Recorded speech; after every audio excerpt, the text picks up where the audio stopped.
Good morning, everyone, and Merry Christmas from the Coon Family Farm. How was your Christmas? What did you do? Did you get what you wanted? Did you put your eye out, kid? Well, why don't you come with me? I'll show you what I did today for Christmas.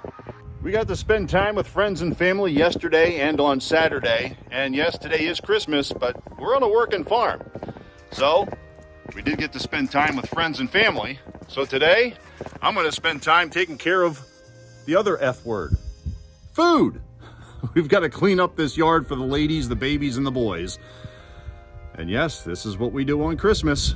Well, we're all hooked up and ready to go. It's not like what you're used to getting for packages this time of the year. It's not FedEx, it's not UPS, it's not USPS, it's not even the Polar Express. We'll call this one the POOP Express. And just like when you're getting packages at Christmas time, we've got wrapped ones back here for our cows that we open for them daily. And we've got small packages, like this little pile I got to clean up, and then big packages, shall we say, like out there where they stand to eat. This is my delivery trailer.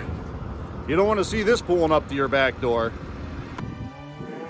Well, I hadn't planned on cleaning out the barn today, but the cows have been in here because the weather's been kind of inclement, and it's probably the only dry place they have to lay down. So rather than show you what it looked like before, since some of you don't really want to see what comes out the backside of a cow, I'm used to it. But we got the barn scraped down, and I figured since it's Christmas and we're in the barn, everybody knows the Christmas story, right? Where Jesus was born in Bethlehem. And he was wrapped in swaddling clothes or cloth, most likely. They didn't have onesies back then. And then placed in a manger. This is what a manger is. This big long trough, if you will. It's probably wasn't as clean and pretty as what you see in the nativity scenes. This is where the cows put their heads to eat. You wouldn't necessarily want to lay a newborn child in a manger or a feed trough, because if you have cows, you know as well as I do that sometimes not only their heads come through here, but they back their backsides up against it and other things end up in here, and then we have to clean it out. So think about that when you think about laying a newborn child in a manger. What God did when he came to earth to live amongst us as humans. He was God on earth as man. And this is probably a lot cleaner than where he started.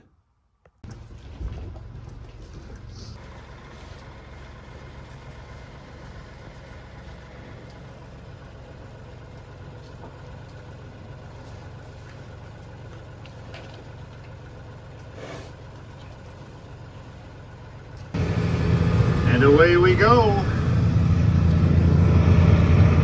The full Christmas load, fertilizing our hay fields to ensure a bountiful harvest for the spring and summer of 2024. Came off of this field in the form of hay, and it's going back in the form of free fertilizer. Well, we got the barn cleaned out and the barnyard feed area, for the most part, cleaned up, but it's never as clean as I like it to be. But at least they've got food, fresh baleage in the headgate feeder. They're sure-footed and solid ground up here behind the barn. We got rain on the way. 50 degrees today. Tina, my wife, says she remembers when it was this warm for Christmases, but I don't. I like a white Christmas, but just for Christmas. That's about as much snow as I need. Probably the same for these guys and gals too. So this is what I did for Christmas. What did you do? Go ahead and tell me down there in the comments. I'm sure it's a lot cleaner and more fun than spreading manure and cleaning out the barn. Then again, these guys and gals are like family too. So at least I didn't spend Christmas alone. I'm gonna go back in the house, get myself cleaned up, and get ready to have some chili and cornbread. Have a Merry Christmas.